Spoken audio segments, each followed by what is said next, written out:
CC ನ್ಯೂಸ್ಗೆ ಸ್ವಾಗತ. ನಾನು ನರೇಂದ್ರ ಪಾಟೀಲ್. ಇಂದಿನ ಮುಖ್ಯಾಂಶಗಳು: ಜಿಲ್ಲೆ ರೈತರ ಕಾರ್ಮಿಕರ ಹಿತ ಕಾಪಾಡಲು ಬಿಎಸ್ಎಸ್ಕೆ ಕಾರ್ಯಕ್ರಮ ಪುನರಾರಂಭಿಸಲು ಮನವಿ. ಸುಭಾಷ್ ಕಲ್ಲೂರು.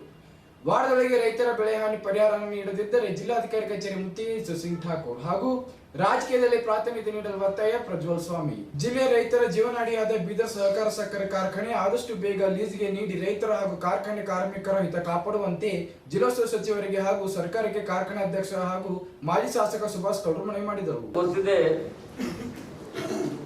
ಬೀದರ್ ಸಕ್ಕರೆ ಕಾರ್ಖಾನೆ ಬಹಳ ಹಳೆಯ ಕಾರ್ಖಾನೆ ಅಂತಕ್ಕಂಥದ್ದು ಗೊತ್ತಿದೆ. ನಾನು ಏನೋ ನಿಮ್ಮೆಲ್ಲ ಬಂದು ಒಂದು ಒಳ್ಳೆಯ ಸುದ್ದಿ ಹೇಳ್ಬೇಕಂತ ಬಹಳ ಕಾಲದಿಂದ ಕಾಯ್ದು ಕುಂತೀನಿ. ಆದ್ರೆ 4ನೇ ವರ್ಷ ಮುಗಿದ 5ನೇ ವರ್ಷ ಪ್ರಾರಂಭ ಆದರೂ ಕೂಡ ಇನ್ನೂ ನಮ್ಮ ಶುಗರ್ ಫ್ಯಾಕ್ಟ್ರಿ ಚಾಲು ಆಗೋ ಪರಿಸ್ಥಿತಿಯಾಗಿ ಬಂದಿಲ್ಲ. ಬಹಳ ದುಃಖದಿಂದ ನಾನು ಹೇಳ್ಬೇಕಾಗ್ತದೆ ನಿಮಗೆ. ಯಾವಾಗ 2021ರಲ್ಲಿ ಕಾರ್ಖಾನೆಯ ಹೊಸ ಆಡಳಿತ ಮಂಡಳಿ ಚುನಾಯಿತರಾಗಿ ನಾವು ಅಧಿಕಾರ ವಹಿಸ್ಕೊಂಡೆವು. ಅವಾಗ ಕಾರ್ಖಾನೆಯಲ್ಲಿ ಏನಿರಲಿಲ್ಲ, ಕಾರ್ಖಾನೆ ಬಂದಿತ್ತು. ಅದಕ್ಕೆ ಮುಂಚಿತವಾಗಿ 5 ವರ್ಷದಿಂದ 2 ಲಕ್ಷ ಟನ್ ಮೆಟ್ರಿಕ್ ಟನ್ ಕೃಷಿ ಮಾಡಿದ್ವಿ. ಆಮೇಲೆ 2 ವರ್ಷ ಬಂದಿತ್ತು. ನಾವು ಆ ಸಮಯದಲ್ಲಿ ಚುನಾಯಿತರಾಗಿ ಹೋದೆವು ಕಾರ್ಖಾನೆಗೆ. ಏನು ವ್ಯವಸ್ಥೆ ಇರಲಿಲ್ಲ. ಮತ್ತು ಚುನಾವಣೆ 5 ವರ್ಷ ಒಂದ್ಸಲ ಸರ್ಕಾರದಲ್ಲಿ ಚುನಾವಣೆ ಕಂಪಲ್ಸರಿ ಆಗ್ತದೆ. ನಾವು ಬ್ಯಾಡ ಅಂತ ಹೇಳಿ ಕರ್ನಾಟಕ ಸರ್ಕಾರ CM ಹತ್ರ ಹೋಗಿ, ಸರ್ ಫ್ಯಾಕ್ಟ್ರಿದಲ್ಲಿ ಏನೂ ಇಲ್ಲ, ಬಹಳ ದುಸ್ಥಿತಿಯಲ್ಲಿಲ್ಲ, ಚುನಾವಣೆ ನಡೆಸಲೇ ಬೇಡ ಅಂತ ಹೇಳಿದ್ವಿ. ಅದು ಅವ್ರು ಸ್ಟೇ ಕೊಡ್ತೀವಿ. ಆದರೂ ಕೂಡ ನಮ್ಮ ಹಿಂದಿನ ಆಡಳಿತ ಮಂಡಳಿಯವರು ಹೈಕೋರ್ಟಿಗೆ ಹೋಗಿ ಸ್ಟೇ ವೇಕೆಂಟ್ ಮಾಡಿಸಿ ಅವ್ರು ಎಲೆಕ್ಷನ್ ಮಾಡಿಸ್ಲಿಕ್ಕೆ ಪ್ರಾರಂಭ ಮಾಡಿದ್ರು. ನಾವು ಕೂಡ ಎಲೆಕ್ಷನ್ ಮಾಡ್ಬೇಕಂತ ಹೇಳಿ ಪೆನಲ್ ಮಾಡಿ ಎಲೆಕ್ಷನ್ ನಾವು ನಿಂತಿದ್ದೇವೆ. ಎಲೆಕ್ಷನ್ ಪೆನಲ್ದಲ್ಲಿ ಪೂರ್ಣ ನಮ್ಮದೇ ಪೆನಲ್ ಜಯ ಬಂತು. ನಮಗೇನಾಯಿತು ಮನಸ್ಸಿಗೆ ಅಂದ್ರೆ, ಈಗ ಹೇಗಾದ್ರು ಮಾಡಬೇಕು, ಫ್ಯಾಕ್ಟ್ರಿ ಚಾಲು ಮಾಡಬೇಕು. ಯಾಕಂದ್ರೆ ಫ್ಯಾಕ್ಟ್ರಿ 5 ವರ್ಷ ಅಂದ್ರೆ 8 ವರ್ಷ ಬಂದಿದ್ದಾಗೆ ನಮ್ಮ ಲೆಕ್ಕದಲ್ಲಿ 5 ವರ್ಷ 2 ಲಕ್ಷ ಟನ್ ಅಂದ್ರೆ ನಿಮಗೆ ಹೇಳ್ತೀನಿ ನಾನು, ತಿಂಗಳಿಗೆ 1 ಲಕ್ಷ ಟನ್ ಮಾಡ್ಬೇಕು. ನಾ ಸರಿಯಾದ ಫ್ಯಾಕ್ಟ್ರಿ 3,000 ಫ್ಯಾಕ್ಟ್ರಿ ಕೆಪಾಸಿಟಿ ಇದ್ರೆ ತಿಂಗಳಿಗೆ 1 ಲಕ್ಷ ಆಗ್ತದೆ. ಅದು 5 ವರ್ಷದಲ್ಲಿ 2 ಲಕ್ಷ ಮಾಡ್ಲಿಕ್ಕೆ ಹಿಂದಿನವರು ಮತ್ತೆ 2 ವರ್ಷ ಬಂದಿಟ್ರು. ನಾವು ಹೇಗೆ ಮಾಡ್ಬೇಕು ಚಾಲು? ಸರ್ಕಾರದಿಂದ ಒಂದು ದುಡ್ಡು ಸಹಾಯ ಸಿಗ್ತಕ್ಕಂಥ ಭರವಸೆ ಇದ್ದಿಲ್ಲ, ಬ್ಯಾಂಕ್ನವ್ರು ಕೊಡ್ತಕ್ಕಂಥ ಇದ್ದಿಲ್ಲ. 2018ರಲ್ಲಿ LP ಆಗಿತ್ತು ಫ್ಯಾಕ್ಟ್ರಿ. ಎಲ್ಲ ಸವಲತ್ತುಗಳು ಯಾವುದೇ ವಂಚಿತ ಆಗಿಲ್ಲ ಅಂತ ತಿಳ್ಕೊಂಡು ನಾವೇನು ಮಾಡಿದೆವು, ಹೇಗಾದ್ರೂ ಮಾಡಬೇಕು, ಫ್ಯಾಕ್ಟ್ರಿ ಚಾಲು ಮಾಡ್ಬೇಕಂತ ಅಲ್ಲಿ ಇಲ್ಲಿ ಜನಗಳಿಗೆ ಸಂಪರ್ಕ ಮಾಡಿ ಯಾರ್ಯಾರು ನಮಗೆ ಸಹಾಯ ಮಾಡ್ತಕ್ಕಂಥದ್ದು ಮುಂದೆ ಬಂದರು. ಒಂದು 10-11 ಕೋಟಿ ರೂಪಾಯಿ ತಂದು ನಾವು ಫ್ಯಾಕ್ಟ್ರಿ ಚಾಲು ಮಾಡೋಣ ಮೊದಲು, ಆಮೇಲೆ ವಿಚಾರ ಮಾಡೋಣ ಅಂತ ಹೇಳಿ ಫ್ಯಾಕ್ಟ್ರಿ ಚಾಲು ಮಾಡಿದೆವು. ನಮ್ಮ ದೈವದ ಫ್ಯಾಕ್ಟ್ರಿ ಸ್ವಲ್ಪ ಸರಿಯಾಗಿ ನಡೀತು. ಯಾವುದೇ ಸರ್ಕಾರದ ಸಹಾಯ ಇಲ್ಲ, ಬ್ಯಾಂಕಿನ ಸಹಾಯ ಇಲ್ಲ, ಆದ್ರೆ ನಾವು ಫ್ಯಾಕ್ಟ್ರಿ ಚಾಲು ಮಾಡಿದ್ವಿ. ನಮ್ಮ ಧೈರ್ಯ ಮೆಚ್ಚಬೇಕು ನೀವೆಲ್ಲರೂ. ಯಾಕಂದ್ರೆ ಏನು ಸಹಾಯ ಇಲ್ಲ, ನಾವು ಇವತ್ತು ಫ್ಯಾಕ್ಟ್ರಿ ಬಂದು ಯಾವುದೇ ಬಂದಿದ್ದು ಫ್ಯಾಕ್ಟ್ರಿ ಚಾಲು ಮಾಡ್ಬೇಕಾದ್ರೆ ಕನಿಷ್ಠ 20 ಮಾಡಿದ್ವಿ.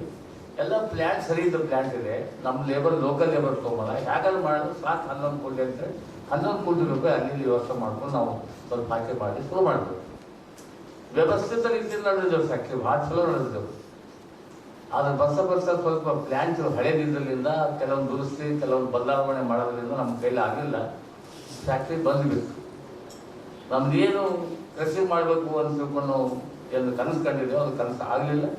ಅದು 54,000 ಮೆಟ್ರಿಕ್ ಟನ್ನಿಗೆ ಏನಪ್ಪ ಅಂದ್ರೆ ಫ್ಯಾಕ್ಟ್ರಿ ಬಂದಾಯಿತು. ನಾವು ಮುಂದೆ ನಡೆಸ್ಲಿಕ್ಕೆ ಆಗಲಿಲ್ಲ. ಕೊನೆಗೆ ಗೌರ್ಮೆಂಟ್ನಲ್ಲಿ ಹೋದೇವು ಸರ್, ಫ್ಯಾಕ್ಟ್ರಿ ನಾವು ನಡೆಸ್ಬೇಕಂತ ಪ್ರಯತ್ನ ಮಾಡಿದೆವು.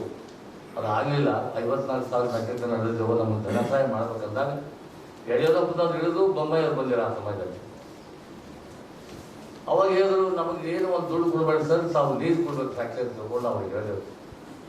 ನಮಗೇನು ಕೃಷಿ ಮಾಡಿದೆ 54,000 ಮೆಟ್ರಿಕ್ ಟನ್ ದುಡ್ಡು ಕೊಡ್ರಿ, ಉಳಿದಿದ್ದು ಲೀಸ್ ಕೊಡ್ರಿ, ನಮಗೇನು ಮಾಡೋದು ಬೇಡ ಅಂತ ಹೇಳಿದಾಗ ಅವರೆಲ್ಲ ಸರ್ಕಾರದವ್ರು ಏನು ಮಾಡಿದ್ರು ಅಂದ್ರೆ ನಮ್ಗೆ ಲೀಸಿಗೆ ಏನಪ್ಪ ಅಂದ್ರೆ ರಿಕಮೆಂಡ್ ಮಾಡಿದ್ರು. ಈ ಕಡೆ ನಾವು ಕೃಷಿ ಮಾಡಿದಂಥ 54,000 ಮೆಟ್ರಿಕ್ ಟನ್ನಿಗೆ 14 ಕೋಟಿ ರೂಪಾಯಿ ಬಿಲ್ ಆಯಿತು. 14 ಕೋಟಿ ಬಿಲ್ನಾಗ ನಮ್ಮ ಬೊಮ್ಮಾಯಿ ಸಾಹೇಬ್ರ ಸರ್ಕಾರ ಇತ್ತು. ಅವಾಗ ಇದೇ ನಮ್ಮ ಈಶ್ವರ ಖಂಡೆ MLA ಇದ್ರು. ಬರೀ ಬೊಮ್ಮಾಯಿನವರಿಗೆ ಒಂದು 25 ಕೋಟಿ ಫ್ಯಾಕ್ಟ್ರಿ ಕೊಡೋದು ತಿಳ್ಕೊಂಡು ವಾದ ಹೆಚ್ಚಿಗೆ ಮಾಡಿದರೆ ಈಶ್ವರ ಖಂಡೆ ಅವರು ಮತ್ತು ನಮ್ಮ ರಾಜಶೇಖರ್ ಪಾಟೀಲ್ ಅವರೆಲ್ಲ MLA ಇದ್ದರು. ಆ ಸಮಯದಲ್ಲಿ ಭಾಳ ವರ್ಷ ಮಾಡಿದ್ರು ಅಸೆಂಬ್ಲಿಯಲ್ಲಿ ಕೂಡ. 2-3 ಕಡೆ ಪೇಪರ್ನಲ್ಲಿ ತಾವೆಲ್ಲ ಅವಾಗ ಅಬ್ಸರ್ವ್ ಮಾಡಿರ್ಬೋದು. ಆ ಸಮಯದಲ್ಲಿ ಬೊಮ್ಮಾಯಿದು ಮತ್ತು ಈಶ್ವರ ಖಂಡ್ರೆಯವ್ರದ್ದು ವಾದ ವಿವಾದ ಆಯಿತು ಅಸೆಂಬ್ಲಿ. ಕೊನೆಯ ಪಕ್ಷದಲ್ಲಿ ಬೊಮ್ಮಾಯಿದು ಒಂದು 10 ಕೋಟಿ ರೂಪಾಯಿ ಕೊಡ್ಲಿಕ್ಕೆ ತಯಾರಿ ಮಾಡಿದ್ರು. 10 ಕೋಟಿ ರೂಪಾಯಿ ಕೊಡ್ತಿದ್ರು. 16 ಕೋಟಿ ಬಿಲ್ಲಿನಾಗ 10 ಕೋಟಿ ಕೊಟ್ಟರು. 6 ಕೋಟಿ ನಾವು ಫ್ಯಾಕ್ಟ್ರಿಯಿಂದ ನಮ್ಮಲ್ಲಿ ಏನು ಲೀಗಲ್ ವ್ಯವಸ್ಥೆ ಮಾಡಿ ಶುರು ಮಾಡ್ತಾರೆ. ಮುಂದೆಲ್ಲ ಶುರು ಮಾಡೋದ್ರಲ್ಲಿ ಎಷ್ಟು ವರ್ಷದಲ್ಲಿ ಮುಂದೆ ಎಲೆಕ್ಷನ್ ಟೈಮ್, ಮುಂದೆ Karnataka assembly election time declare ಆಯಿತು. ಎಲೆಕ್ಷನ್ ಡಿಕ್ಲೇರ್ ಆದ್ಮೇಲೆ ನಮ್ಮ ಕೆಲಸ ಅಲ್ಲಿಗೆ ಸ್ಥಗಿತಾಯಿತು. ಮುಂದೆ ಸರ್ಕಾರ ಬದಲಾವಣೆ ಆಯಿತು. ಎಲ್ಲ ಬದಲಾವಣೆ ಆದ್ಮೇಲೆ ಮುಂದೆ ಸರ್ಕಾರ ಕಾಂಗ್ರೆಸ್ ಬಂತು. ಈಶ್ವರ ಖಂಡ್ರೆ ಮಂತ್ರಿ ಆದರು, ರಾಜಸ್ಥಾನ ಮಂತ್ರಿ ಆದರು, ಸರ್ಕಾರ ರಚನೆ ಆಯಿತು. ನಿಮಗೆಲ್ಲ ಗೊತ್ತಿದೆ. ಆ ಸಮಯದಲ್ಲಿ ಮಸ್ತ್ ನಾವು ಈಶ್ವರ ಖಂಡ್ರೆ ಹತ್ರ ಹೋದೆವು.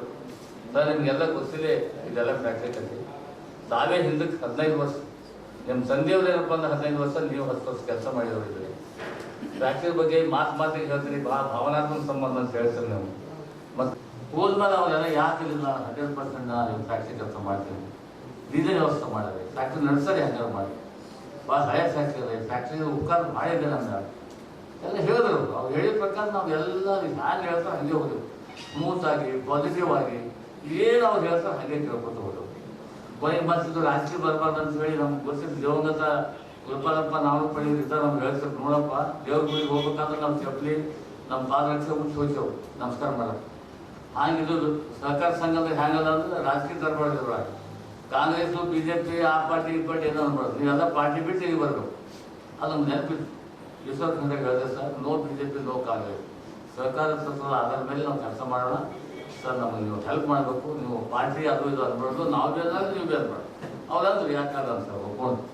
ಇಲ್ಲಿ ನಮ್ಮ ಲೋಕಲ್ನಲ್ಲಿ BJP ಅಂದಲ್ಲಿ ಕಾಂಗ್ರೆಸ್ ಮಾಜಿ ಶಾಸಕರು ಮತ್ತು ಮಂತ್ರಿಗಳು ಇವರಿಗೆಲ್ಲ ಬೆಳೆಸ್ಕೊಂಡು ಹೋಗ್ಬೇಕಲ್ಲ.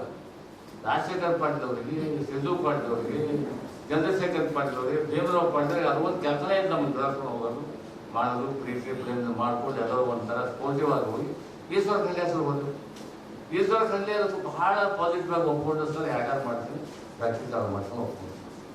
ಅದೇ ರೀತಿ ನಾವು ಏನು ಮಾಡಿದ್ರು ಸರ್, ಈಗ ಹ್ಯಾಗಾರು ಮಾಡ್ಬೇಕಂತ ಸಮಯದಲ್ಲಿ ಈ ಕಡೆ ಏನು ಮಾಡಿದ್ರು ನಮ್ಮ ಅಮರ್ ಖಂಡ್ರೆ ಸರ್ ಅವ್ರ ಸಹೋದರ ಭಾಳ ದೊಡ್ಡ ವ್ಯಕ್ತಿಯವರು.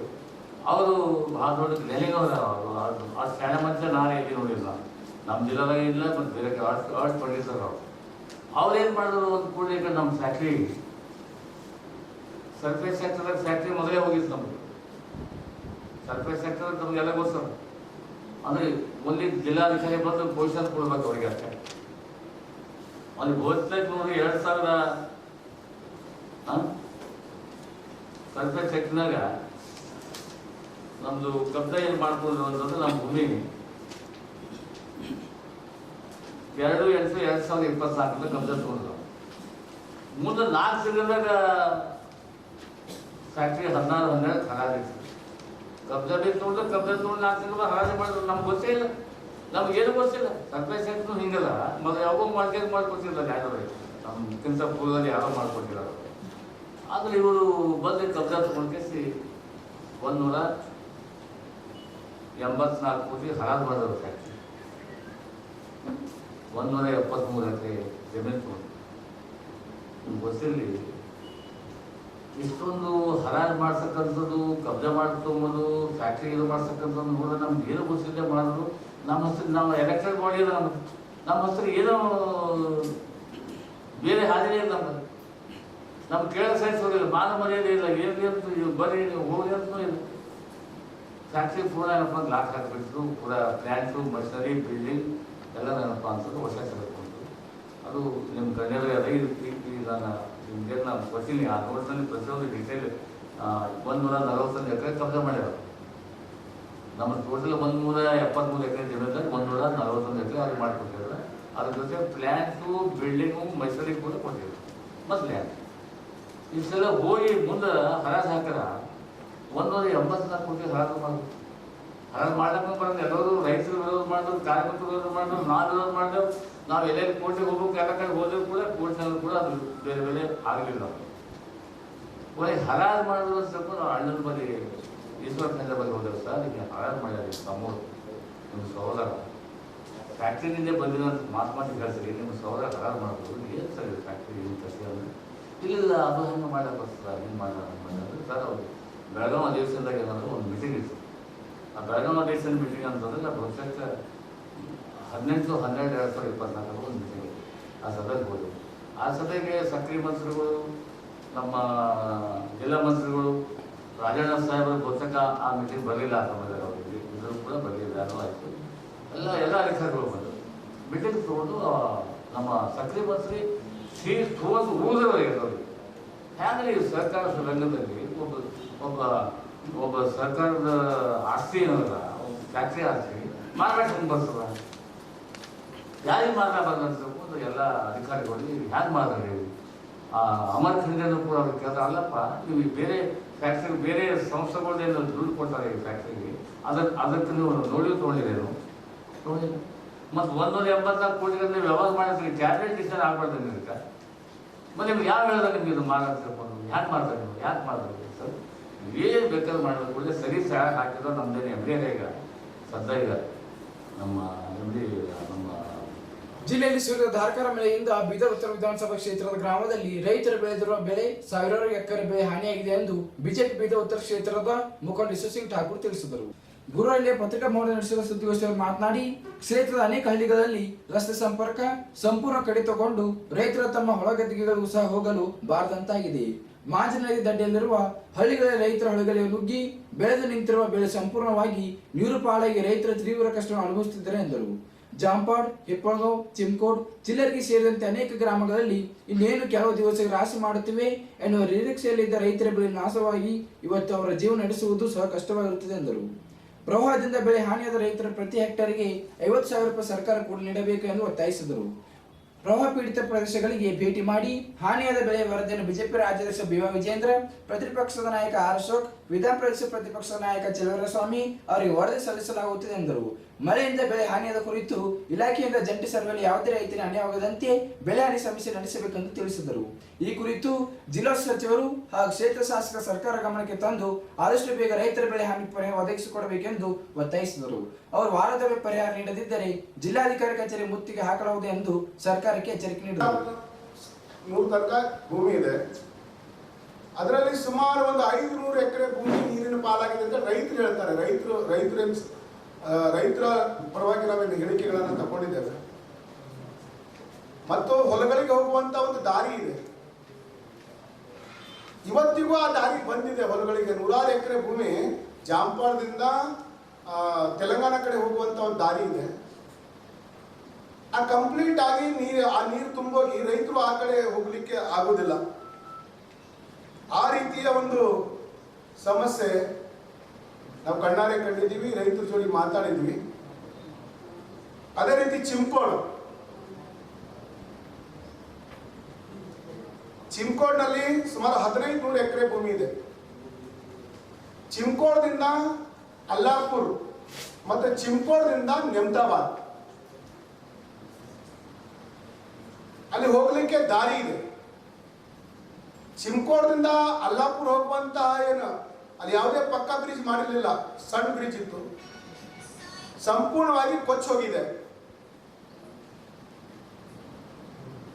ಈಗ ಚಿಮ್ಕೋಡ್ದಿಂದ ಅಲ್ಲಾಪುರ್ ಭಾಗಕ್ಕೆ ಬರುವಂತ ರೈತರಿಗೆ ದಾರಿನೇ ಬಂದಾಗ್ಬಿಟ್ಟಿದೆ. ಅದರಿಂದ ಆ ನದಿಯ ಒತ್ತು ಮತ್ತೆ ಈ ಹಳ್ಳದ ಪ್ರವಾಹ ಅದನ್ನ ಸುಮಾರು 850 ಎಕರೆ ರೈತರು ಹೇಳುವ ಪ್ರಕಾರ 850 ಎಕರೆಕ್ಕಿಂತ ಜಾಸ್ತಿ ಭೂಮಿ ಇವತ್ತು ನೀರಿನ ಪಾಲಾಗಿದೆ.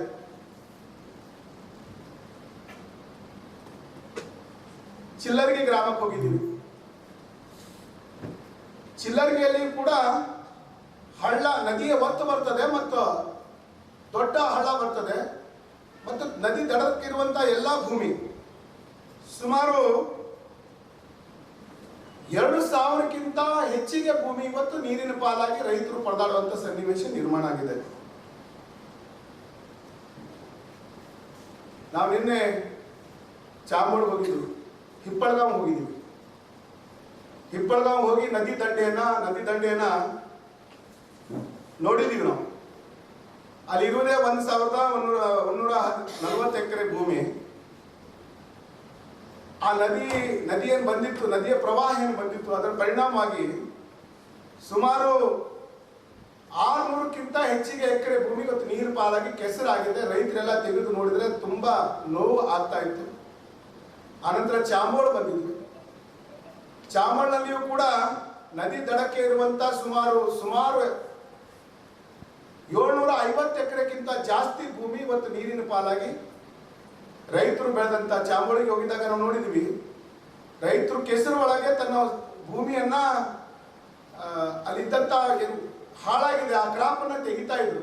ಅವ್ರು ಹೇಳಿದ್ರು, ನಾವು ಬಿತ್ತಲಿಕ್ಕೆ ಎಷ್ಟು ಹಣವನ್ನ ಖರ್ಚಾಗಿದೆ, ಅದಕ್ಕಿಂತ ದುಬಾರಿ ಹಣ ಇವತ್ತು ನಾವು ಅದನ್ನ ತೆಗಿಲಿಕ್ಕೆ ನಮ್ಗೆ ಖರ್ಚಾಗ್ತಾ ಇದೆ ಅಂತೇಳಿ ಅವ್ರು ಹೇಳಿದ್ರು. ಅದೇ ರೀತಿ ಕನ್ನಡಿಗೆ ಹೋಗಿದ್ವಿ. ಕಡೆ ನಾವು ಪ್ರವಾಸವನ್ನ ಮಾಡಿ ನೋಡಿದಾಗ ಇವತ್ತು ದೊಡ್ಡ ಪ್ರಮಾಣದ ಹಾನಿಯನ್ನ ರೈತರು ಎದುರಿಸ್ತಾ ಇದ್ದಾರೆ. ಚಿಮ್ಕೋಟ್ನಲ್ಲಿ ಮನೆಗಳು ಬಿದ್ದಿದೆ, 2 ಮನೆಗಳು ಬಿದ್ದಿದೆ. ಆ ಮನೆಗಳಿಗೂ ಕೂಡ ಭೇಟಿ ಕೊಟ್ಟಿದ್ವಿ. ಅದಕ್ಕೆ ಇವತ್ತಿನ ತನಕ ಯಾರು ಅಧಿಕಾರಿಗಳು ಹೋಗಿ ಅವರಿಗೆ ನೋಡ್ಲಿಕ್ಕೂ ಕೂಡ ಹೋಗಿಲ್ಲ ಅಂತ ಹೇಳ್ತಾರೆ. ನಾವು ಅಲ್ಲಾಪುರ್ಗೆ ಹೋದಾಗ ಅಲ್ಲಾಪುರ್ನಲ್ಲಿ ಒಂದು ಅಂಗನವಾಡಿ ಇದೆ. ಅಂಗನವಾಡಿ ಕಂಪ್ಲೀಟ್ ಆಗಿ ಸೋರ್ತಾ ಇದೆ. ಮಕ್ಕಳಿಗೂ ಕೂಡ ಎಜುಕೇಶನ್ ಕೊಡ್ಲಿಕ್ಕೆ ಆಗ್ತಾ ಇಲ್ಲ. ಅಧಿಕಾರಿಗಳಿಗೆ ಮಾತಾಡಿದ್ರೆ ನಾವು ರಿಪೇರಿಗೆ ಫಂಡ್ ಇಟ್ಟಿದ್ದೀವಿ ಸರ್ ಅಂತ ಹೇಳ್ತಾರೆ. ಅಂದ್ರೆ ಈ ರೀತಿ ನಮ್ಮ ವಿಧಾನಸಭಾ ಕ್ಷೇತ್ರದಲ್ಲಿ ಇವತ್ತು ದೊಡ್ಡ ಪ್ರಮಾಣದ ಹಾನಿ ರೈತರಿಗೆ ಆಗಿದೆ. ಇವತ್ತು ರೈತರು ಸಂಕಷ್ಟದಲ್ಲಿ ಇದ್ದಾರೆ. ಇಲ್ಲಿನ ಶಾಸಕರು ಮಂತ್ರಿ ಕೂಡ ಆಗಿದ್ದಾರೆ. ನಾನು ಹೋದಾಗ ಜನ ಹೇಳ್ತಾ ಇದ್ರು, ಟಿಪಿ ಹಾಕಿದ ಸ್ಥಾನಕ್ಕೂ ಕೂಡ ಅವ್ರು ಹೋಗ್ಲಿಲ್ಲ. ರೈತರು ಕಾಯ್ತಾ ಇದ್ರು ಅವರ ದುಃಖವನ್ನ, ಅವ್ರ ನೋವನ್ನ, ಅವ್ರ ಕಷ್ಟವನ್ನ ಹೇಳ್ಬೇಕಂತೇಳಿ ಕಾಯ್ತಾ ಇದ್ರು. ಆ ಜಾಗಗಳಿಗೂ ಎಲ್ಲಿ ಟಿಪಿ ಹಾಕಿದ್ರು ಅಲ್ಲಿ ಕೂಡ ಮುಟ್ಟಿಲ್ಲ. ಅವರು ಬರೀ ರಸ್ತೆ ಮೇಲೆ ಹೋಗಿ ಕಣ್ಣು ಹಾಯಿಸ್ಕೊಂಡು ಹೋಗಿದ್ದಾರೆ. ಶೌಚಾಲಯಕ್ಕೂ ನಾನು ಪರಿಹಾರ ಕೊಡಿಸ್ತೀನಿ ಅಂತ ಮಾತು ಕೂಡ ಆಡ್ಲಿಲ್ಲ ಅಂತೇಳಿ ರೈತರ ಗೋಳಿದ್ರು. ಅದಕ್ಕೆ ನಾವು ನಮ್ಮ ತಂಡ ರೈತರಿಗೆ ಧೈರ್ಯವನ್ನ, ನಾವು ವಿರೋಧದಲ್ಲಿರೋರು, ನಿಮ್ಗೆ ನ್ಯಾಯ ಕೊಡಿಸ್ಲಿಕ್ಕೆ ನಮ್ಮ ಕಡೆಯಿಂದ ಎಷ್ಟು ಪ್ರಯತ್ನ ಆಗುತ್ತೆ ಅದನ್ನು ನಾವು ಮಾಡ್ತೇವೆ ಅನ್ನುವಂತಹ ವಿಶ್ವಾಸವನ್ನ ರೈತರಿಗೆ ನಾವು ಕೊಟ್ಟಿದ್ದೇವೆ. ಈಗ ಅಂದಾಜು ನಾವೆಲ್ಲ ಕಡೆ ಗಮನಿಸಿದಾಗ ಸುಮಾರು ಅವರು ಬಿತ್ತಣಿಕೆ ಹಿಡ್ಕೊಂಡು ಇವತ್ತು ಹೊಲ ಸ್ವಚ್ಛ ಮಾಡುವ ತನಕ ನಿಧಾನಕ್ಕೊಂದು 25,000ಕ್ಕಿಂತ ಹೆಚ್ಚಿಗೆ ಜಾಸ್ತಿ ಖರ್ಚು ಅವರಿಗಾಗಿದೆ 1 ಎಕರೆಗೆ. ಯೋಚನೆ ಮಾಡೀಗ ಸರ್ಕಾರ ಯಾವ ರೀತಿ ಪರಿಹಾರ ಕೊಡಬೇಕಂತೇಳಿ ಇಲ್ಲಿನ ಉಸ್ತುವಾರಿ ಸಚಿವರು ಯೋಚನೆ ಮಾಡಬೇಕು. ರೈತರ ಬಗ್ಗೆ ಮಾತಾಡೋರು, ರೈತರ ಬಗ್ಗೆ ಕಾಳಜಿ ಇದ್ರೆ ಈ ಸಂದರ್ಭದಲ್ಲಿ ಯಾವ ರೈತರನ್ನ ನಮ್ಮ ಅನ್ನದಾತ ಅಂತ ಕರಿತೀವಿ, ಯಾವ ರೈತರನ್ನ ಅವರಿಂದ ನಮ್ಮ ಹೊಟ್ಟೆ ಅವರಿಗೆ ಗೌರವ ಸ್ಥಾನವನ್ನು ಕೊಡ್ತೀವಿ ಅಂತ ರೈತ ಸಂಕಷ್ಟದಲ್ಲಿದ್ದಾಗ ಇವತ್ತು ರಾಜ್ಯ ಸರ್ಕಾರ ಅವರಿಗೆ ಕೂಡಲೇ ಪರಿಹಾರ ಕೊಡುವಂತಹ ಕೆಲಸವನ್ನ ಮಾಡಬೇಕು. ಸುಮಾರು 25,000ಕ್ಕಿಂತ ಹೆಚ್ಚಿಗೆ ಇವತ್ತು ಅವರಿಗೆ ಇದಾದ್ರೆ ಮತ್ತದನ್ನ ಬಿತ್ತಬೇಕು, ಮತ್ತದನ್ನ ಬೆಳೆಸಬೇಕು. ಮಾಡ್ಲಿಕ್ಕೆ ಆಗುದಿಲ್ಲ. ಯಾಕಂದ್ರೆ ವಿಶೇಷವಾಗಿ ಈ ಬಿತ್ತಣಿಕೆ ರೈತರು ಮಕ್ಕಳ ವಿದ್ಯಾಭ್ಯಾಸಕ್ಕಾಗಿ ಫೀಸ್ ಕಟ್ತಾರೆ. ಇದ್ರ ಮೇಲೆನೆ ಅನೇಕ ಕಾರ್ಯಕ್ರಮಗಳು ರೈತರು ತಮ್ಮ ಮನೆ ನಡೆಸಲಿಕ್ಕೆ ಸಾಕಷ್ಟು ಮಾಡ್ತಾರೆ. ಇವತ್ತು ಅದೇ ಕೈಗೊಟ್ಟಿದೆ. ಮುಂದಿನ ಕ್ರಾಪ್ ಬರ್ತದೆ ಅನ್ನುವಂತಹ ವಿಶ್ವಾಸದಲ್ಲಿ ರೈತರು ಈ ಭಾಗದಲ್ಲಿ ರೈತರು ಇಲ್ಲ. ಅದಕ್ಕೋಸ್ಕರ ನಾವು ರೈತರ ಪರವಾಗಿ ಎಕರೆಗೆ ಕನಿಷ್ಠ 50,000 ಪರಿಹಾರ ಕೊಡಬೇಕು ಅನ್ನೋಂಥ ಬೇಡಿಕೆಯನ್ನ ಇವತ್ತು ಪತ್ರಿಕಾ ಮಾಧ್ಯಮದ ಮುಖಾಂತರ ನಾವು ಇಡ್ತಾ ಇದ್ದೀವಿ. ಇವತ್ತು ನಾವು ಮಾತಾಡಿದ್ದೇವೆ, ನಾವು ಜಾಯಿಂಟ್ ಸರ್ವೆ ಮಾಡ್ತಾ ಇದ್ದೀವಿ ಅಂತ ಹೇಳಿ ಅಧಿಕಾರಿಗಳು ಹೇಳಿದ್ದಾರೆ. ನಾವು ಜಾಯಿಂಟ್ ಸರ್ವೆ ಮಾಡ್ತಾ ಇದ್ದೀವಿ. ಅದರಲ್ಲಿ ಅಗ್ರಿಕಲ್ಚರ್ ಡಿಪಾರ್ಟ್ಮೆಂಟ್, ರೆವಿನ್ಯೂ ಡಿಪಾರ್ಟ್ಮೆಂಟ್ ಮತ್ತು ಹಾರ್ಟಿಕಲ್ಚರ್ ಡಿಪಾರ್ಟ್ಮೆಂಟ್ 3ರನ್ನ ಸೇರಿಸಿ ನಾವು ಜಾಯಿಂಟ್ ಅದನ್ನ ಯಾವಾಗ ಮುಗಿಸ್ತೀರಿ ನೀವು ಅದನ್ನ ಸ್ಪಷ್ಟಪಡಿಸಬೇಕು. ಆಡಳಿತ, ಜಿಲ್ಲಾಡಳಿತ ಸ್ಪಷ್ಟಪಡಿಸಬೇಕು.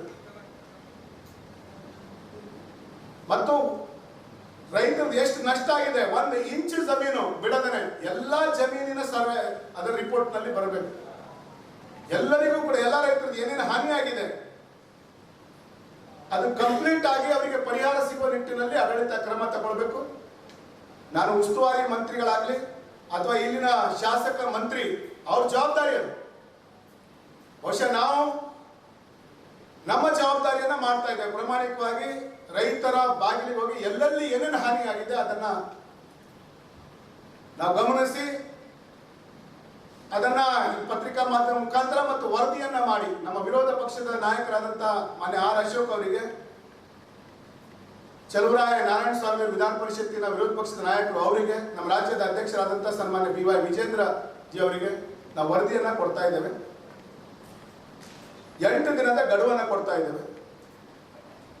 ವರದಿ ಎಷ್ಟು ರೈತರ ಲಾಸ್ ಆಗಿದೆ, ನಿಮ್ಮ ಜಾಯಿಂಟ್ ಕಮಿಟಿ ಏನು ಮಾಡಿದ್ರಿ ಮಾಡ್ರಿ.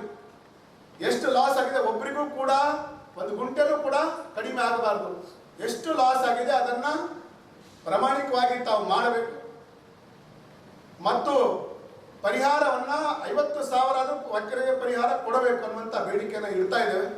ಒಂದು ವೇಳೆ ಆಡಳಿತ, ಉಸ್ತುವಾರಿ ಮಂತ್ರಿಗಳು, ಇಲ್ಲಿಂದ MLA ಮಂತ್ರಿ ಅಥವಾ ಸರ್ಕಾರ ಕೂಡಲೇ ರೈತರ ಕಣ್ಣು ಒರೆಸದೇ ಇದ್ರೆ, ರೈತರಿಗೆ ಪರಿಹಾರ ಘೋಷಣೆ ಮಾಡದೇ ಇದ್ರೆ, ನಾವು ರೈತರನ್ನ ತಕೊಂಡು ಯಾರ ಹಾನಿಗೆ ಯಾರ ರೈತರು ಇವತ್ತ ಜಮೀನು ಹಾಳಾಗಿದೆ ಅವರನ್ನ ತಕೊಂಡು ನಾವು ಜಿಲ್ಲಾಧಿಕಾರಿ ಕಚೇರಿಗೆ ಮುತ್ತಿಗೆ ಹಾಕುವಂತ ಹೋರಾಟಗಳನ್ನು ಆರಂಭ ಮಾಡ್ತೇವೆ ಅಂತ ಮಾತನ್ನ ಈ ಪತ್ರಿಕಾಗೋಷ್ಠಿಯ ಮುಖಾಂತರ ನಾನು ಸ್ಪಷ್ಟಪಡಿಸ್ತಾ ಇದ್ದೇನೆ.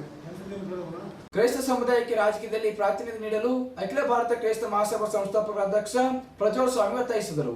ಗೋರಲ್ಲಿ ಅತಿಥಿ ಗೃಹದಲ್ಲಿ ನಡೆಸಿದ ಸುದ್ದಿಗೋಷ್ಠಿ ಮಾತನಾಡಿ ಅವರು ಕಲ್ಯಾಣ ಕರ್ನಾಟಕ ಭಾಗದ ಕ್ರೈಸ್ತ ಸಮುದಾಯಕ್ಕೆ ಎಲ್ಲ ರಾಜಕೀಯ ಪಕ್ಷಗಳು ರಾಜಕೀಯವಾಗಿ ಯಾವುದೇ ರೀತಿಯ ಆದ್ಯತೆ ನೀಡದೆ ಕೆಳಗಿಳಿಸಿದರು ಎಂದು ಅಸಮಾಧಾನ ವ್ಯಕ್ತಪಡಿಸಿದರು.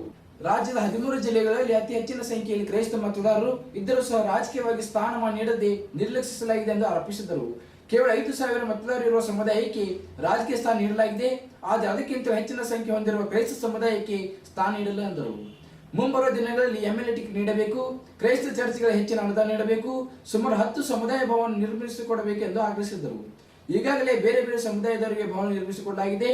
ಅದೇ ಮಾದರಿಯಲ್ಲಿ ಕ್ರೈಸ್ತ ಸಮುದಾಯಕ್ಕೆ ಭವನ ನಿರ್ಮಿಸಿಕೊಟ್ಟರೆ ಸಮಾಜದಲ್ಲಿ ಬಡ ಜನ ಅನುಕೂಲವಾಗುತ್ತದೆ ಎಂದರು. ಕೆಲ ದಿವಸಗಳ ಹಿಂದೆ ಮಹಾಸಭಾದಿಂದ ಹಮ್ಮಿಕೊಂಡ ಬೃಹತ್ ರ್ಯಾಲಿಯಲ್ಲಿ ಸೇರುವ ಸಂಖ್ಯೆ ರಾಜ್ಯದಲ್ಲಿ ಪ್ರಥಮವಾಗಿದೆ ಎಂದು ಅವರು ಸಮುದಾಯದ ಜನರು ಒಗ್ಗೂಡಿಸಿ ಅರಿವು ಮೂಡಿಸುವ ಉದ್ದೇಶದಿಂದ ರ್ಯಾಲಿ ಹಮ್ಮಿಕೊಳ್ಳಲಾಗಿತ್ತು ಎಂದು ಅವರು ಹೇಳಿದರು.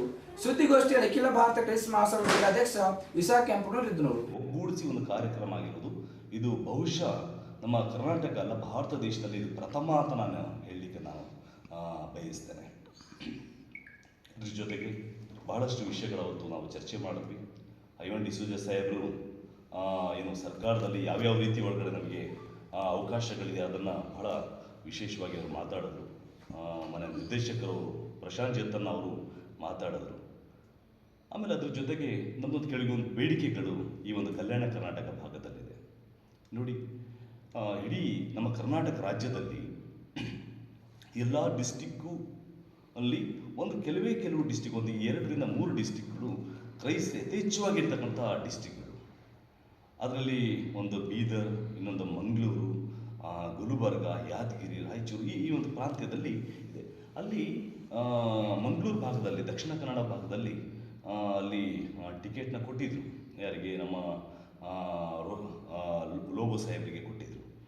ಆಮೇಲೆ ಇಲ್ಲಿ ನಮ್ಮ ಈ ಕಲ್ಯಾಣ ಕರ್ನಾಟಕ ಭಾಗದಲ್ಲಿ ಯಥೇಚ್ಛವಾಗಿ ಕ್ರೈಸ್ತರಿದ್ದಾರೆ. ಅದು ನಮಗೆ ಕ್ರೈಸ್ತರಿಗೆ ಒಂದು ಟಿಕೆಟ್ ಕೊಡ್ತಾ ಇಲ್ಲ. ಇದು ನಮಗೆ ಬಹಳ ಒಂದು ನೋವು. ಯಾವುದು? ನಾಟ್ ಓನ್ಲಿ ಕಾಂಗ್ರೆಸ್, ಅಲ್ಲಿ BJP ಇರ್ಬೋದು, JDS ಇರ್ಬೋದು, ಯಾವುದೇ ಒಂದು ಪಕ್ಷ ನಮ್ಮ ಒಂದು ಕಲ್ಯಾಣ ಕರ್ನಾಟಕದಲ್ಲಿ ನಮ್ಮ ಒಂದು ನಾಯಕತ್ವನ ಗುರುತಿಸ್ಲಿಕ್ಕೆ ಆಗ್ತಾ ಇಲ್ಲ. ನನಗೆ ಬಂದಂಥ ಮಾಹಿತಿ ಪ್ರಕಾರ ಬೀದರ್ ಸೌತಲ್ಲಿ ಯಥೇಚ್ಛವಾಗಿ ಕ್ರೈಸ್ತರಿದ್ದಾರೆ, ಬೀದರ್ ನಾರ್ತಲ್ಲೂ ಕೂಡ ಬಹಳಷ್ಟು ಕ್ರೈಸ್ತರಿದ್ದಾರೆ. ಆಮೇಲೆ ಈ ರೀತಿ ಒಳಗಡೆ ನಮ್ಮ ಗುಲ್ಬರ್ಗ ಇರ್ಬೋದು, ಯಾದಗಿರಿ, ಇಂಥ ಎಲ್ಲ ಕಡೆನೂ ಕ್ರೈಸ್ತರು ಯಥೇಚ್ಛವಾಗಿ ಇದ್ದಾರೆ.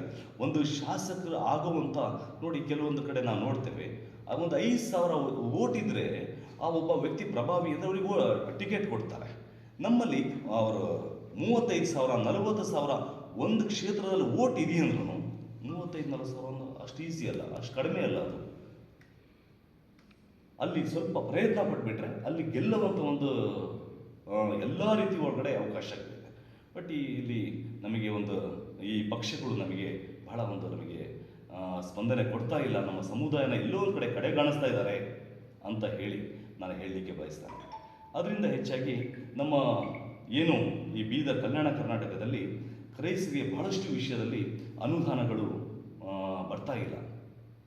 ಬಹಳಷ್ಟು ಚರ್ಚ್ಗಳಿರ್ಬೋದು, ಚರ್ಚ್ ಅಭಿವೃದ್ಧಿ ಕಾರ್ಯಗಳಿರ್ಬೋದು, ಬಹಳಷ್ಟು ಕಾರ್ಯದಲ್ಲಿ ಇವತ್ತು ಹಿಂದೆ ಉಳಿದಿದೆ. ಇವತ್ತು ನಾವು ಮೊನ್ನೆ ಸಿದ್ದರಾಮಯ್ಯ ಸಾಹೇಬರಿಗೆ ನಾನು ಭೇಟಿಯಾಗಿ ನಾನು ಕೆಲವೊಂದು ವಿಷಯಗಳನ್ನ ನಾನು ಡಿಸ್ಕಷನ್ ಮಾಡಿದ್ವಿ. ನಾವು ಏನಿದ್ರೆ ಇವಾಗ ನಮಗೆ ಒಂದು ಪ್ರತಿ ಜಿಲ್ಲೆ ಒಳಗಡೆ ಸಮುದಾಯ ಭವನ ಬೇಕು.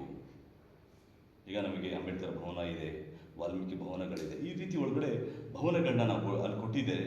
ನಮ್ಮ ಒಂದು ಸಮುದಾಯಕ್ಕೆ ಪ್ರತಿ ಜಿಲ್ಲೆ ಒಳಗಡೆ ಭವನ ಬೇಕಂತ ನಾವು ಕೇಳಿದ್ವಿ.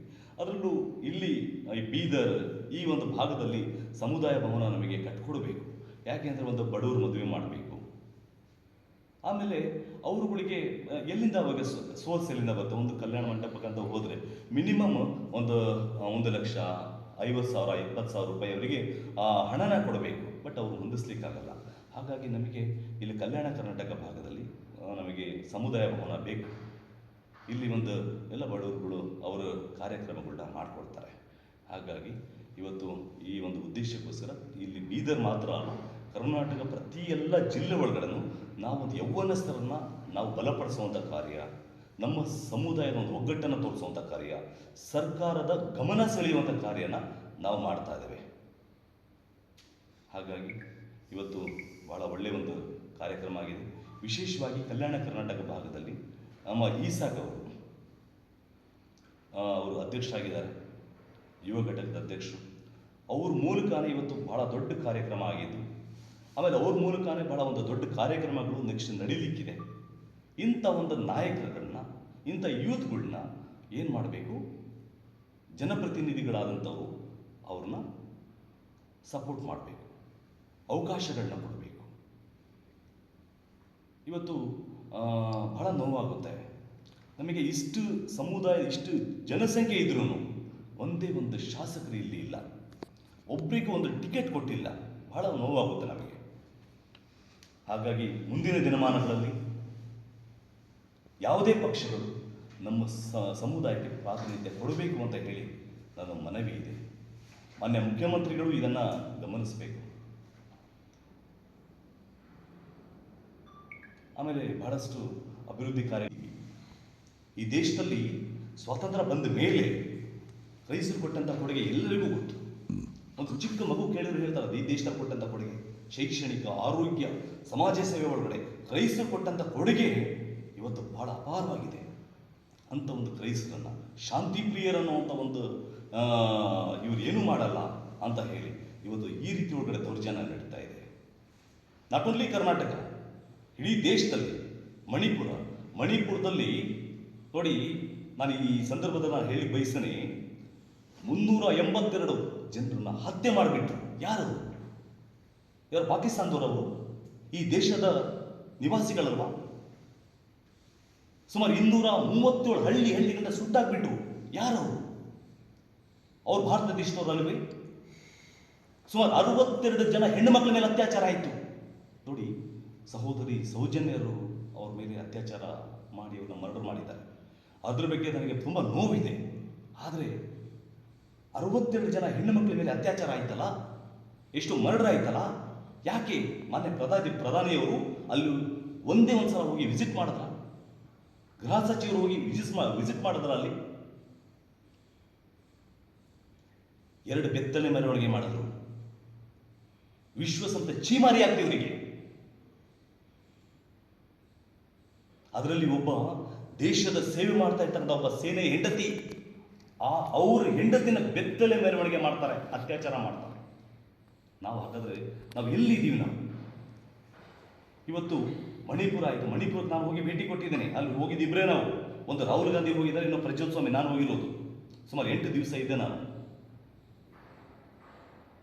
ಅಲ್ಲಿನ ಪರಿಸ್ಥಿತಿಗಳು ಇವತ್ತು ಬಹಳ ಕಷ್ಟಕರವಾಗಿದೆ. ಇವತ್ತು ಕರ್ನಾಟಕದಲ್ಲಿ ನಾವು ಸಂಘಟನೆ ಇವತ್ತು ನಾವು ಬಲವಾಗಿದ್ದೀವಿ. ಯಾವುದೇ ಒಂದು ಸಮಸ್ಯೆ ಬಂದು ನಾವು ನಿಂತ್ಕೊಡ್ತಾ ಇದ್ದೀವಿ. ಅಲ್ಲಿ ಸಂಘಟನೆಗಳಿಲ್ಲ. ಇವತ್ತು ಆಟೋಮೆಟಿಕ್ ಛತ್ತೀಸ್ಗಢ ನಡೀತಾ ಇದೆ. ಎಷ್ಟೋ ಸಭೆಗಳ ಮೇಲೆ ಅಟ್ಯಾಕ್ ಮಾಡ್ತಾ ಇದ್ದಾರೆ. ಯಾಕೆಂದರೆ ಭಾರತ ದೇಶ ನೋಡಿ, ನಾವೆಲ್ಲರೂ ಸಹ ಎಲ್ಲ ಜಾತಿ ಧರ್ಮ ಎಲ್ಲರೂ ನಾವು ಸಹೋದರಿಯಾಗಿ ನಾವು ಬೆಳೆದಿರೋದು. ನಮ್ಮಲ್ಲಿ ಯಾವುದೇ ಒಂದು ಭಿನ್ನಾಭಿಪ್ರಾಯ ಇರಲಿಲ್ಲ. ಇತ್ತೀಚೆಗೆ ಏನು ಮಾಡ್ತಾ ಇದ್ದಾರೆ? ಧರ್ಮಗಳನ್ನ ಟಾರ್ಗೆಟ್ ಮಾಡ್ತಾ ಇದ್ದಾರೆ. ಇವತ್ತು ಬೈಬಲ್ನ ಬಟ್ಟೆ ಒಳಗಡೆ ಬಚ್ಚಿಕೊಂಡು ಹೋಗೋದ ಪರಿಸ್ಥಿತಿ ದೇಶದಲ್ಲಿ ನಿರ್ಮಾಣ ಆಗ್ತಾ ಇದೆ. ಒಂದು ಚರ್ಚ್ ಓಪನ್ ಮಾಡಬೇಕಂದ್ರೆ ನಾಳೆ ಯಾರು ಬರ್ತಾರೋ ಯಾರು ಅಟ್ಯಾಕ್ ಮಾಡ್ತಾರೋ ಗೊತ್ತಿಲ್ಲ. ಇವತ್ತು ಕೇಂದ್ರ ಸರ್ಕಾರ ಇರ್ಬೋದು, ರಾಜ್ಯ ಸರ್ಕಾರ ಇರ್ಬೋದು, ಒಂದು ಮನವಿ ಮಾಡಿಕೊಡ್ತಾನೆ. ನಾವು ಕ್ರೈಸ್ತರು ಶಾಂತಿಪ್ರಿಯರು ಹೌದು, ಆದರೂ ನೀವು ಮಾಡುವಂಥ ನೀವು ಕೆಲವೊಂದು ತಗೊಳ್ಳುವಂಥ ನಿರ್ಧಾರಗಳಿಗೆಲ್ಲ ನಾವು ಅದಕ್ಕೆ ನಾವು ಮತ ಸೂಚಿಸಲ್ಲ, ನಾವು ಒಪ್ಪಿಗೆನ ಸೂಚಿಸಲ್ಲ. ನಾವು ಇವತ್ತು ನಾವು ಹೋರಾಟ ಮಾಡುವಂಥ, ನಿಮಗೆ ಪ್ರಶ್ನೆ ಮಾಡುವಂಥ ಒಂದು ಟೀಮ್ನ ನಾವು ರೆಡಿ ಮಾಡಿದ್ದೀವಿ. ಪ್ರಶ್ನೆ ಮಾಡ್ತೀವಿ. ನಾವು ಸಂಘಟನೆ ಕಟ್ಟಿರೋದು ಯಾವ ಮೇಲೆ ದೌರ್ಜನ್ಯ ಮಾಡಲಿಕ್ಕಲ್ಲ, ನಮ್ಮನ್ನು ನಾವು ರಕ್ಷಣೆ ಮಾಡಲಿಕ್ಕೆ, ನಮ್ಮ ಸಮುದಾಯನ ರಕ್ಷಣೆ ಮಾಡಲಿಕ್ಕೆ, ನಮ್ಮ ಸಭೆಗಳನ್ನ ರಕ್ಷಣೆ ಮಾಡಲಿಕ್ಕೆ. 6 ವರ್ಷ ಆಗಿದೆ. ಇವತ್ತು ಶಾಸಕಾಂಗ, ನ್ಯಾಯಾಂಗ, ಕಾರ್ಯಾಂಗ, 4ನೇ ಮಾಧ್ಯಮ, ಇವತ್ತು 6 ವರ್ಷ ಇಷ್ಟು ಹೋರಾಟಗಳನ್ನ ನಾವು ಮಾಡಿ ಯಾವುದಾದ್ರೂ ಒಂದು ಸಣ್ಣ ಕಪ್ಪು ಚುಕ್ಕೆ ಪ್ರಜ್ವಲ್ ಸ್ವಾಮಿ, ಒಂದು ಸಣ್ಣ ಕಪ್ಪು ಚುಕ್ಕೆ ಅಖಿಲ ಭಾರತ ಕ್ರೈಸ್ತ ಮಹಾಸಭಾ. ಯಾಕೆಂದರೆ ನಾವು ಪ್ರೀತಿ ಮಾಡ್ತೇವೆ, ಗೌರವಿಸ್ತೇವೆ. ಎಲ್ಲ ಮನುಷ್ಯರು ಯಾರೂ ಕೆಟ್ಟವರಲ್ಲ, ಈ ಜಗತ್ತಲ್ಲಿ ಯಾರೂ ಕೆಟ್ಟವರಲ್ಲ. ಆದರೆ ಕೆಲವು ಒಂದು ಕಾರ್ಯಗಳಲ್ಲಿ ರಾಜಕಾರಣ ಇನ್ನೊಂದು ಮತ್ತೊಂದು ಅಂತ ಹೇಳಿ ಈ ಸಮುದಾಯದಲ್ಲಿ ವಿಷ ಬೀಜಗಳನ್ನ ಬಿತ್ತಾ ಇರೋದಕ್ಕೆ ಒಂದು ಬಹಳ ನಮ್ಮೊಂದು ಅಖಿಲ ಭಾರತ ಕ್ರೈಸ್ತ ಮಹಾಸಭಾ ಕಲ್ಯಾಣ ಕರ್ನಾಟಕ ಯುವ ಅಧ್ಯಕ್ಷ ಇಸಾಕ್ ಅಂತ ನನ್ನ ಹೆಸರು. ನಾವು ಇದು ಏನು ರ್ಯಾಲಿ ಮಾಡಿದ್ದೆವು ಮೊನ್ನೆ, ನಾವೆಲ್ಲರಿಗೂ ಜಮಾಸಿ ಒಂದು ಗುರುಳಿ ಮಾಡೋಂಥ ಕೆಲಸ ಮಾಡಿಲ್ಲ. ನಮ್ಮ ಕ್ರಿಶ್ಚಿಯನ್ ಕಮ್ಯುನಿಟಿ ಎಜುಕೇಷನ್ ಇಲ್ಲ, ಸೊ ನಾವು ಎಲ್ಲರಿಗೂ ಒಂದು ಎಜುಕೇಷನ್ ಕೊಡ್ಬೇಕಂತ ಹೇಳಿ ಒಂದು ರ್ಯಾಲಿ ಮಾಡಿಸಿದೆವು. ಮತ್ತು ಮುಂದೆ ನಮ್ಮೊಂದು ಯೂನಿಟಿ ಇಲ್ಲ, ಬಿದರ್ದಾಗ ಒಂದು ಯೂನಿಟಿ ರೆಡಿ ಮಾಡಬೇಕು. ಎಲ್ಲ ನಮ್ಮ ಕ್ರಿಶ್ಚಿಯನ್ದವರಿಗೆಲ್ಲ ಒಂದು ಹೆಲ್ಪ್ ಆಗಬೇಕು. ಎಲ್ಲಿಗೂ ಒಂದು ಸಮಸ್ಯೆಗಳು ಇರ್ತಾವೆ, ಅದಕ್ಕೆಲ್ಲ ನಾವು ಎಲ್ಲರೂ ನಿಂತು ಹೋದ್ರೆ ಒಂದು ಕೆಲಸ ಆಗ್ತದೆ. ಮತ್ತು ನಾವಲ್ಲೆಲ್ಲ ಲೀಡರ್ಸ್ಗಳಾರ ನಮ್ಮ ಕ್ರಿಶ್ಚಿಯನ್ ಕಮ್ಯುನಿಟಿದಾಗ ಬಂದಾಗ ಒಂದು ಲೀಡರ್ಸ್ಗಳು ಯಾರೂ ಹೆಲ್ಪ್ ಮಾಡಿಲ್ಲ ನಮಗೆ. ಸೊ ಇಂಥವ್ರು ವಿಚಾರಗಳೆಲ್ಲ ಇಟ್ಕೊಂಡು ಈಗ ನಾವು ಕ್ರಿಶ್ಚಿಯಾನಿಟಿ ಅಂದ್ರೆ ಖಾಲಿ ಒಂದು ಓಟಿ ಒಂದು 500 ರೂಪಾಯಿ ಕಡೆಯಿಂದ ಇವ್ರು ಹರ ಒಂದು ಏನೋ ಬಿರ್ನಿ ಕೊಟ್ಟರೆ ಅಂತ ಹರ ಅಂತ ಹೇಳಿ ಎಲ್ಲರೂ ತಲೆಗೆ ಮೈಂಡ್ಸೆಟ್ ಆಗ್ಯದ. ಅಂಥ ಮೈಂಡ್ಸೆಟ್ ಇದೊಂದು ರ್ಯಾಲಿ ಮುಖಾಂತರ ನಾವು ಎಲ್ಲರೂ ತೆಗೆದು ಹಾಕಿದ್ದೀವಿ ಗೊತ್ತು. ಸೊ ಇಂಥ ಒಂದು ಉದ್ದೇಶಗಳೆಲ್ಲ ಇನ್ನು ಮುಂದೆ ಆಗಬೇಕು, ಇಲ್ಲ ಕಲ್ಯಾಣ ಕರ್ನಾಟಕ ತುಂಬ ನಡಿಬೇಕಂತ ಹೇಳಿ ಒಂದು ರ್ಯಾಲಿ ಮುಖಾಂತರ ಅಣ್ಣವ್ರ ನೇತೃತ್ವದಾಗ, ನಮ್ಮ ನೇತೃತ್ವದಾಗ ಕುಂತು ಒಂದು ರ್ಯಾಲಿ ಮಾಡಿಸಿದ್ರು.